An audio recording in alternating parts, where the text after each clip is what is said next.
BudBud's got a small fort built in the back of her cage. She likes to sleep in there. Feels pretty safe.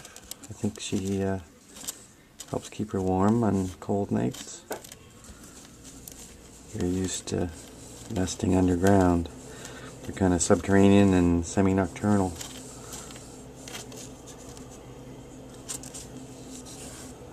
So I didn't used to catch her in there, but now she goes in there anytime she wants. I think she felt like it wasn't safe to get trapped in there. Oh, she's standing guard outside her fort.